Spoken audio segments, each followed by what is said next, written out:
হয়ে পড়ে যাবে। আজকে যারা ক্ষমতা গ্রহণ করেছে, এখানে একটা গল্প বলি। স্টালিন মারা যাওয়ার পরে কুরুশচেভ রাশিয়ার কমিউনিস্ট পার্টির সেক্রেটারি হন এবং ক্ষমতায় আসেন। কুরুশচেভ ক্ষমতায় এসে বললেন স্টালিন এটা করেছে, স্টালিন ধ্বংস করে দিয়ে গেছে। এখন যেটা বলে বয়ান, স্টালিন আমাদের মানে লক্ষ লক্ষ মানুষকে হত্যা করেছে, আমাদের অর্থনৈতিকভাবে ক্ষতি করেছে, ইত্যাদি পালাপালা। তখন পিছন থেকে একজন বলছেন, আপনি কোথায় ছিলেন? উনিও তো পলিট ব্যুরো মেম্বার ছিলেন। তখন কুরুশচেভ বলল, কে বলবে? কেউ আর কোনো কথা বলে না। তখন কুরুশচেভ বলল যে আমিও আপনার মতো ছিলাম। এখন আমরা যদি আত্মসমালোচনা না করি, আমরা যদি সমস্যাকে বুঝতে না পারি, দর্শন বলে সমস্যাকে বোঝা হচ্ছে অর্ধেক সমাধান। আজকে বাংলাদেশে যারা ক্ষমতায় ছিল, আওয়ামী লীগ ক্ষমতায় ছিল, আজকে আওয়ামী লীগকে কেন পালিয়ে যেতে হলো? এই আমাদের যে জনগণ, তারা কেন তার বিরুদ্ধে গেল? আজকে বাংলাদেশের জনগণ, বাংলাদেশের তরুণরা কেন আমাদের পতাকা বিরোধী, কেন স্বাধীনতার বিরোধী? হোয়াট উই ডিড, আমরা তাহলে কি করেছি?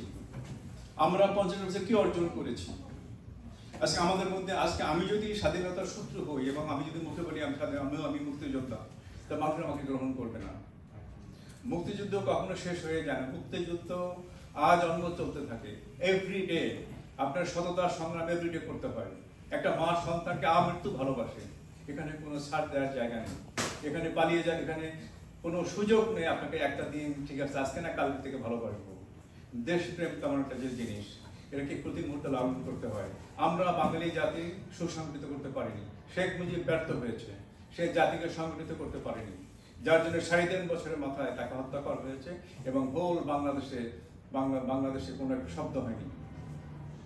আমরা বাম রাজনীতি করতাম, আমরা আওয়ামী লীগ করতাম না, এই জন্য রক্ষীবাহিনী দ্বারা আমরা নির্যাতিত হয়েছি। এটা কি করার দরকার ছিল? 73-এর নির্বাচনে ভোট চুরি করার দরকার ছিল? তারা মেজরিটি ছিল। এখন আমার ভুলের দায়, আওয়ামী লীগের ভুলের দায় জাতি বহন করছে।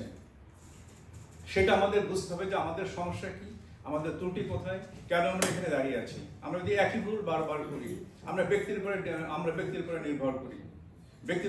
আপনাকে সক্ষম হতে হবে, আপনাকে জানতে হবে সমস্যা কোথায়, আমি কিভাবে সমাধান করব। Ask yourself. এবং আমাকে আমার ঘর থেকে রাজনীতি শুরু করতে হবে। আমি আজকে লিখে দিলাম, মানে সংবিধানে লিখে দিলাম আমাদের 4 দফা, আমাদের ম্যান্ডেট, ধর্মনিরপেক্ষতা, জাতীয়তাবাদ, গণতন্ত্র, সমাজতন্ত্র। কিন্তু আমি কিটা মানি? আমার ঘরে কি মানা হয় যে বাবা বলছে, বাবা বাসায় নেই?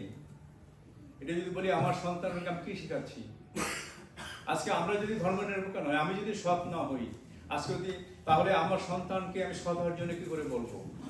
আজকে বাংলাদেশের লক্ষ লক্ষ কোটি টাকা কি করে আমাদের এই সরকারের বিভিন্ন লোক তাদের সুযোগ নিয়ে লুট করেছে।